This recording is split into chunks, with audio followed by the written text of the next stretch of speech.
Hey guys, your brother Philosophy JKD here, back with another one. Trying to put us in the zeitgeist of what's really going on in One Piece right now currently. So we have a lot of plot development going on at ACAT. And in particular in this video, I'm just going to focus really up to where we are in One Piece, but in particular, chapters 1093 and 1094. There's been a lot going on.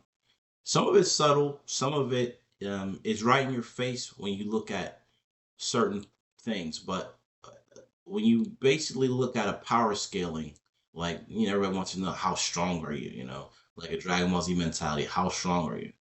Well, the truth is, when you look at the Yonko and the Admirals, all the Yonkos would probably beat the Admirals in an arm wrestling competition. So they're stronger in that sense. But when it comes on who's the strongest in the actual combat setting, it's clear that the Admirals all have Devil Fruit awakenings. We really haven't seen awakenings from the other four emperors. We really haven't even seen the true. I don't think we've seen a true awakening from Blackbeard. We haven't seen an awakening from Buggy. Okay, we have seen awakening from Luffy, however, which is very odd. Imagine Buggy with an awakening. He may actually become the strongest member in the Cross Guild at that point because his Devil Fruit is quote unquote broken. Um, So Luffy now we see his power scaling is right here with Kizaru. It's basically right there. Once he masters Gear 5 and doesn't have the drawbacks of being in that state, he's going to be stronger than the admirals, and he's going to have an awakening. And physically, Luffy is super duper uber strong, so he has that benefit of the Yonko's physical strength. I mean, Shanks is the only outlier, but Shanks is probably like Superman in this series. In fact, I think Shanks is not what we think he is. It's not about him being good or bad. I think he's bound to certain things, and I'll explain. Um, in chapter 1094, we find that Saint J. Garcia Saturn is summoning something. So he's not necessarily utilizing a devil fruit unless he has the portal devil fruit. I don't think that's what that is actually trying to teach us. We have through the whole series been learning about devil fruits and later Haki. But then we also learned that some people's Haki have other abilities. Or in other words, Haki is like will. So some people's spirits can bring about physical abnormalities into the world. So you have Saint J. Garcia Saturn, the science defense god, okay, going against basically three scientists, okay, Vegapunk, Frankie. Well, Sanji is a creation of the science, but also Bonnie, Jewelry Bonnie looks like to me, she already has the memories from Kuma. Her name itself suggests something that is not human.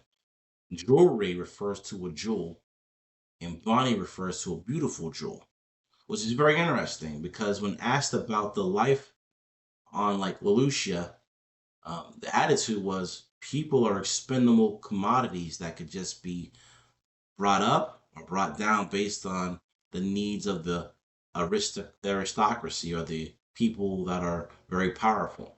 And to an extent, that's true, but that really talks about where your perspective is. If you're looking at it from a human sense, nobody wants to die, and people don't even want to fight. But when you have perspectives that's way up here looking down on something, you see the trajectory, you see the things that come out of bringing chaos, and you say it's worth it. You know? So the Gorosei and Emu, their perspectives are different. And Garcia said he hadn't been on the surface for a long time. I think that the Gorosei are not what we see. I think they are more like avatars. And maybe it's an avatar for individuals, or it could be avatars for like whole societies. What I mean by avatars, like you see a body here, but something speaks through this person. This is not the or you see this person, but this is not my full ego. This is not my full capability. This is not what really I identify with. Like Batman, for example. Batman walks around during the day as Bruce Wayne. But Bruce Wayne doesn't actually identify as Bruce Wayne because his mind is parallelly shifted into being something more than a man, something that is a symbol. Okay, he's a Dark Knight. Similarly, when you look at Saint J. Garcia Saturn, he resembles something out of darker ancient text and some of the more recent text. True, yeah. Um, Solomon Rushdie and the satanic verses in the Quran refers to some of these things, but you can find that in the Old Testament, New Testament, Bible. You can find another text, but Saint J. Garcia Saturn, to me, in Eastern society, they refer to him as a yokai. Okay, but in the Middle Eastern, Africa, and Western society, we refer to him as like a devil. Okay, but a yokai refers to a jewel. Okay, just like Jewelry Bonnie, a jewel in particular that is held to a particular code. Okay, and it's an eternal being. Have you ever heard that? Most people probably don't know that crystals are like living entities. And you really think about it, crystals could be created by a number of ways in particular. Well, mostly or connectedly through a massive amounts of heat, creating crystallization of salt and minerals into fragmented parts where the crystals can encompass living organisms, which can also have their own energy or spirit inside them. Okay. So when you deal with a yokai being a devil or evil, okay, and that's based on your perspective, okay. Evil is a relative perspective, okay. If everybody's doing evil, then that's good in your world because you don't know no good. But when there is good, most people are going to see that goodness as evil because it's an outlier. It's something to be fought against. Okay, that makes sense. So when you look at Saint J. Garcia Saturn, basically, uh, the yokai, just like devils, just like in the writings of the first century text, the Acts of the Holy Apostle Didymus Judas Thomas, the twin brother, when they came across these serpent beings from the underworld in India, where he was, they called them Rakshasas, but they have other names all around the planet. In fact, emu is a name for a shape-shifting serpent in the areas of Hawaii. You got to do some deep research for that, but they had names all across the planet. So these underworld serpents, following this yokai spirit of evil, they spoke to one of the apostles of Christ and said, "Hey, if I do good, I'm going to die." And he said, "If you do good, your Lord will punish you. If you do bad, your Lord's going to punish you." Okay, but me following the devil, if I do bad, then guess what? My Lord's going to punish me. So there wasn't a big debate in that book. Basically, this serpent human, they can shapeshift, and this was in India, and he had attacked a man who did some horrible thing by violating a woman. And when Thomas came upon him, he said, "Take your venom out of him." And he took the venom out of the man, and he had to go back to his Lord in the underground, and it came up spewing as blood. Oddly enough, that's the story in the Eastern storytelling, wherein a yokai does something positive, and then they turn into a pile of blood. There's similarities there because it's just different parts of the world telling what they know. Okay. However, Saint J. Garcia Saturn is called a Ushi Oni. Now, Onis expand largely over Asia. And most people know Oni as demons. No, that's their first state. The first state of Onis are to be giants. And we know from ancient texts like the books of Enoch, in particular, the book of giants and the books of Enoch, because there's a lot of books of Enoch. In the public, we don't have as many books, but in particular in the book of giants, the Lord of Spirits said that the giants coming from an eternal or spiritual realm, being half spiritual and half mortal, spiritually mortal, a human mortal, they maintain their spiritual consciousness, but when they die, they become foul spirits to us. Okay? Because their nature is not like our spirit. They can be reinstituted into bodies like Joy Boy, but at the same time, they can be disembodied spirits where people are talking to them sometimes like in Ouija boards.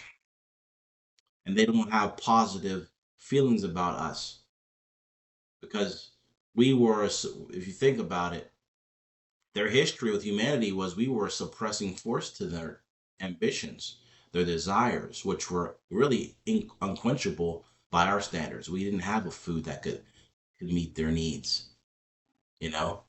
And their fathers taught us all types of evils or usuries, all types of magics and charms. So the giants themselves are the disembodied spirits that the Asian culture will call Oni. Okay. However, the Ushi Oni refers to what many Christian scholars and people that study the text will call a chimera. A chimera giant. Chimera is when you mix multiple animals together, like we're doing now, I have been doing for the last, 60 years, 70 years, where we're manipulating the genetics of organisms, not just the animals. Now we're modifying human genomes. I was actually looking to take part in a project using CRISPRs to fix possibly my blindness. They can do that now using the science of CRISPRs, using Cas9, genetic modification. Genetic modification is not new. Most people think it is, but it's not. So the Ushionis themselves will be the disembodied spirits or demons that we see that can float around. Most people can't see them. So now we have Saint J. Garcia Saturn, where we would see a pentagram on the ground summoning his true self or his inner demon that's inside of him or from some external place being summoned to him by the laws, okay, of quantum entanglement. Okay, so Joy Boy was quantumly entangled to Luffy. So Saint J. Garcia's inner self that hasn't been on the earth for a long time is quantumly entangled spiritually to his essence. And for him to break the mold of a yokai and do something positive, he would die. Therefore, there will be no vessel for that entity that is actually eternal. This is very interesting stuff. I know it sounds strange, but this is a worldwide concept. It's every particular culture that dealt with this has a different title for it, has a different name for it. West Africa had their particular spirit that people could get through the Divine Nine, where we get the term diva from, the nine winds. It's very interesting stuff. So, so far in One Piece, in these last two chapters, we have a massive foreshadowing. There's going to be a massive growth spurt for not just Luffy, okay? It's like hockey blossoms under high pressure or strong combat experiences. For example, the Marines were told they could not look at a certain level at Garcia. Don't look him. Don't look him at all. Don't look him in his eyes. And when he did, the Marine's head exploded. Another one just died instantly. Well, thing about yokai is this: they can basically use poisons on a person. It's not a poison, it's more like a spiritual curse. Okay? Yeah. The yokais use like a spiritual curse where there's almost like a Yu Yu Hakusho, these rules, and when you break these rules, this is what's going to happen to you. But at the same time, if a yokai does something positive, because if they break their core rules, then they die.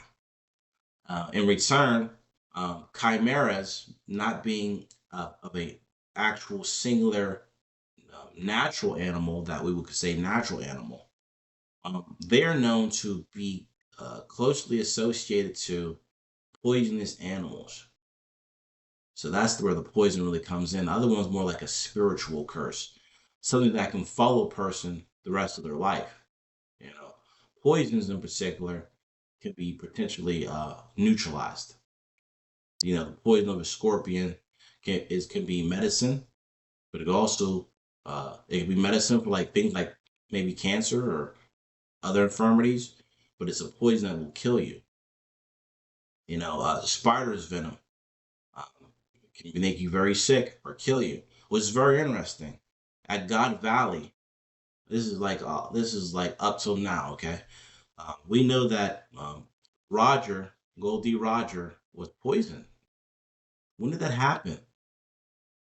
What gods do you know live in the valley? None. If you study scripture, there's no gods living in the valley. The valley is the shadow of death. The valley, God Valley, so called, where now I guess the new gods are the devils now. Like Sabo said, who would have thought hell would be at the top of the red line? Well, when you look at the valley, a valley covered up by water is known as an abyss. When you go into the books of certain texts, in particular the books of Enoch, we find there's 9 great abysses on the planet. But one place is clearly working off of older text because we currently, some people will tell you we have 7 continents, some may say 9, but on older maps, this planet Earth currently has 27 continents, but most of them are underwater, like Unigumo off the coast of Japan, discovered in 2006. We have places like this all over the planet. We have 2 million unidentified or uninhabited islands. In America alone, we have 73,000 mountains. You know, there's a story coming out of Afghanistan where we saw literally, where we heard stories from special force people that leaked in Afghanistan around an area called Kandahar. Okay, they came across a giant that had disappeared for a previous group of soldiers. And they said it was a war zone, but they didn't see nothing. But there's the mountains that they didn't comprehend. What's going on underneath the surface? There's, if you think about it, humans, we basically inhabit less than 12% of the surface of the land on the planet Earth. We have hundreds of unidentified tribes, and never taken into account. The Earth is over 75% water. The majority of the water on the planet is under the surface of the Earth, feminine water. We have levels or layers of the crust of the Earth. We are only seeing probably about 10% of our actual physical reality on this planet. Which, oddly enough, synchronizes right with the fact that they said we only see about 10% of the actual things in light perspective around us because of humans are basically blind, like me. But you're blind in a different way. I'm blind in a different way. We only see about 10% of actual matter. The rest of it to us is like dark matter. Yeah, that's the reality that we live in. We are like moles. Some of us are moles by our senses. Some of us are like moles being blind because of our mind. So in Egghead, I think that the shades are coming off the eyes of people at Egghead. It's coming off the eyes already from the Marines. It's started to come off the eyes from the admirals, realizing that they are basically cattle to the Gorosei. Okay. And I know that they don't like being subject to do whatever um, celestial dragons want. Well, oddly enough, a dragon, that's ancient, and that's a very symbolic thing. Um, but at the same time, the eyes are being taken off the pirates. I think the reason why Mihawk was so afraid of actually going after the One Piece because he knew what that meant. But at the same time, Crocodile was afraid, which also refers to a crocodile, which is an ancient lizard, actually prehistoric in reality, 93 million plus years ago. I think that's how far back they found skeletons of alligators. So it's prehistoric. It's in the so that makes me want to think what is really going on with Crocodile. How close is Crocodile to the heights of power? And the eyes are coming off the eye. The shades are coming off the eyes of the Straw Hat Pirates now, because now they sense something they never sensed before. And Luffy's power, like I said in previous videos, seems like something that can hack the Matrix. And I think that's why the girls say we would like to not have Luffy around, even if we have to lose some of our top soldiers, our CP0 member.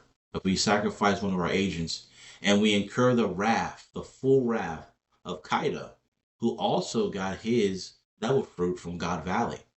So God Valley is not actually what we would consider a high place. It's actually a very low place. And in those very low places resided the giants, the spirits of the giants, the devils that lay in Sheol or hell, or the place outside of our world, the abyss. And there's multiple abysses. So God Valley may be a actual place where you don't actually have first off, there's no typical humans in One Piece at all. That's what's so beautiful about it, right?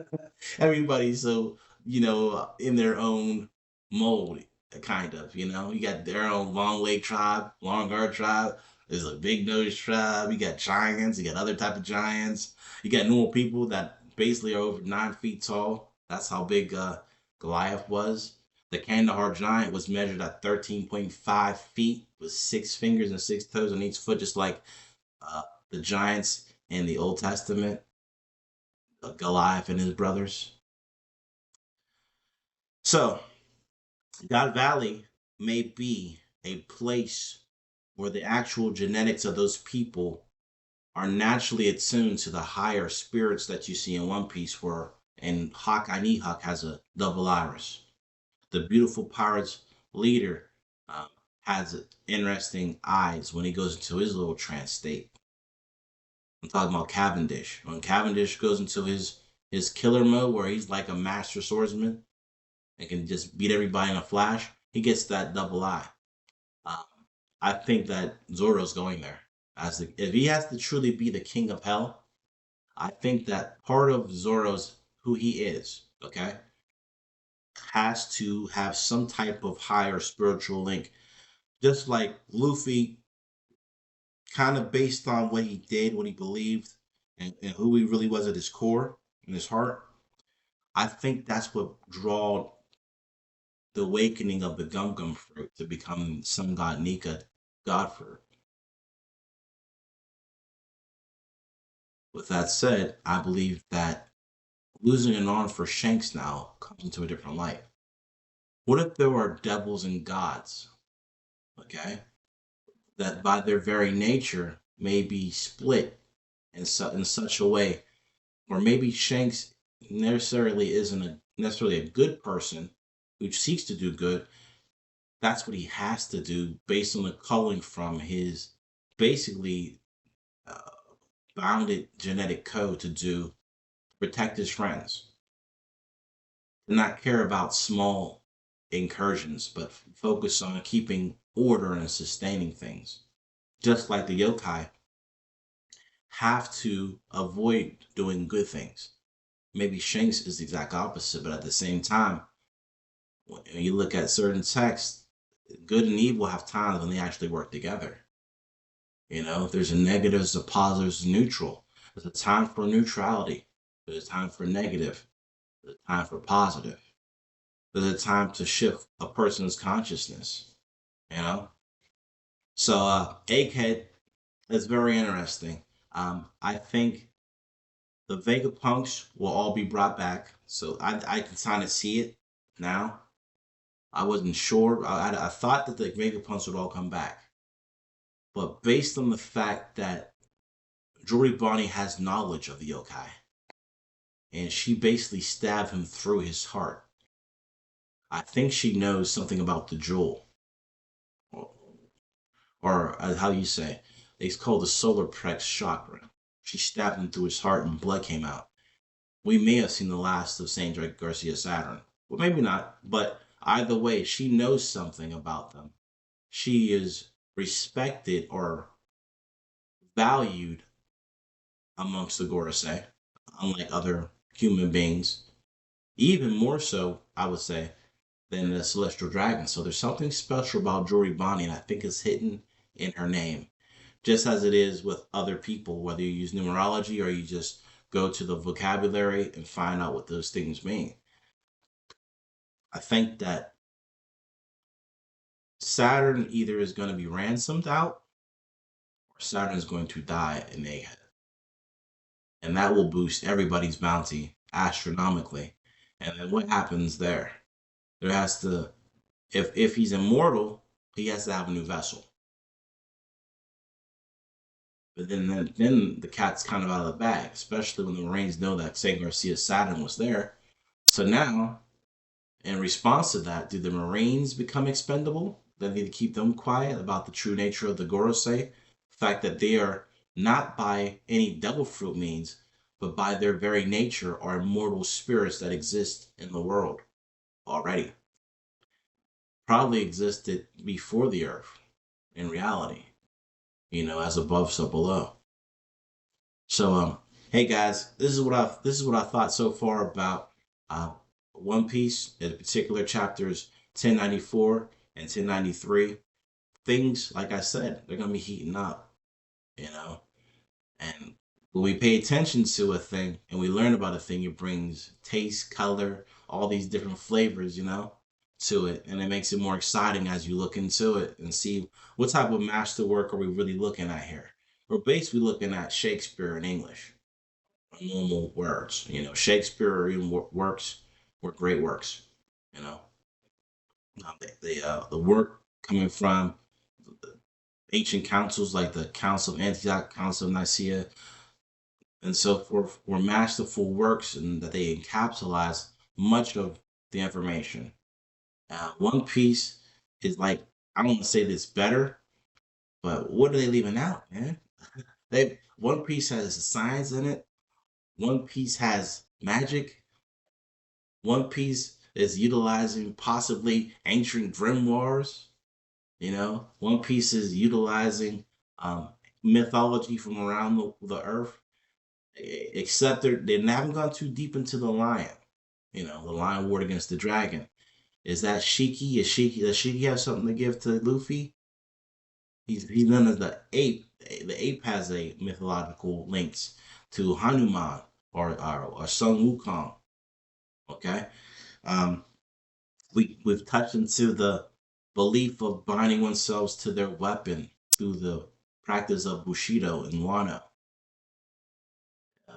Man, what's next? What's next? Do we have to go into the political sphere of politics where people manipulate people based on politics and media? I guess we could theoretically be going there very soon, especially when you consider the fact, okay, that there is a bird, you know, who likes to talk about people and post things, you know. So now we could be getting into the politics of the thing. I was listening to a doctor the other day.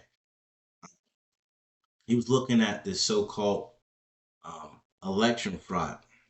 With my mind, I say, hey, look, there's always been election fraud from the very first election. We know that. George Washington didn't actually win the first election. Out of respect, it was given to him. There's been times in history where people's votes were bought with liquor. People were coerced into not voting through all types of means, physical, non-physical. Voter fraud, in essence, is the methodology in which we elect our leaders, whoever can be the most effective in corruption. And in that sense, it's actually fair. However, what is not fair, and it's very relatively new, okay, through something called SEO, search engine optimization, there are now studies saying that we can change a person's opinion merely based off the information we recommend to them, or ones that we put top of the search engine, or ones that we have the word recommended to. So 7 times out of 10, whether it be YouTube or like Google, we can change the way people perceive reality by moving their over to window to talk about these things here, but they don't see above the bar, okay? But they don't see below the bar. They don't see the negative and positive. They just see, this is what we want. This is where we want you to focus at here, right here. So One Piece has a chance to enter into the political sphere and how media, newspaper, formerly, look at Citizen Kane, okay, William Randolph Hearst, okay, and then you look at media on the television. We buy televisions, okay, so we have a massive media platform in our homes, in our apartments, at our workplaces that is literally telling us what to think informationally or what to be entertained by through entertainment, which will shape how we think, okay?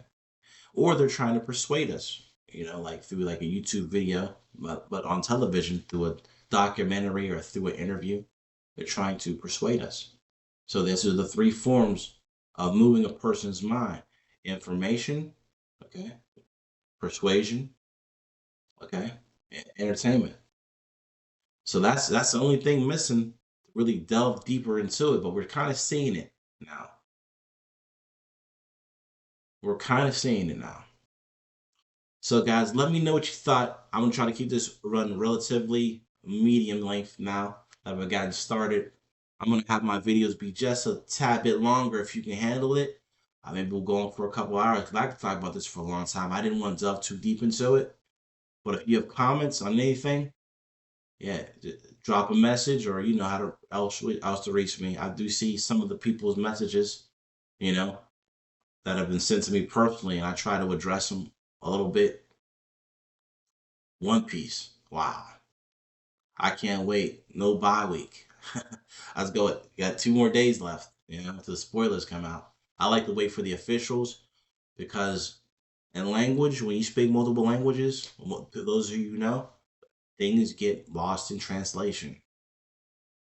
Things get lost in translation. Meanings take on a whole other form. For example, yokai and oni and ushi oni are 3 different things. That's like a triad of darkness, or a triad of evil. You got one is a Luciferian devil, right? Spiritual eternal being, right? You have one that is half spiritual, half human, right? Boom. You got the Onis as the giants, but then you got a creation on the physical plane based on the life forms that got there as chimeras, Ushi, half bull, half spider, with the body of a reptilian. So you can't make this stuff up. All right, guys. Till next time, man. God bless. And thank you for looking at my videos. It's always tough starting out, but we're gonna do this thing. And if you got anything from this video, look, please subscribe, like, okay. But at the same time, man, share it. I'm gonna start sharing my own videos. I'm trying to perfect my craft, if you will. I could have definitely gotten into some numbers on this thing, but I just wanted to address it pretty fast and want to leave some more meat on the bone for later. Thank you. Peace.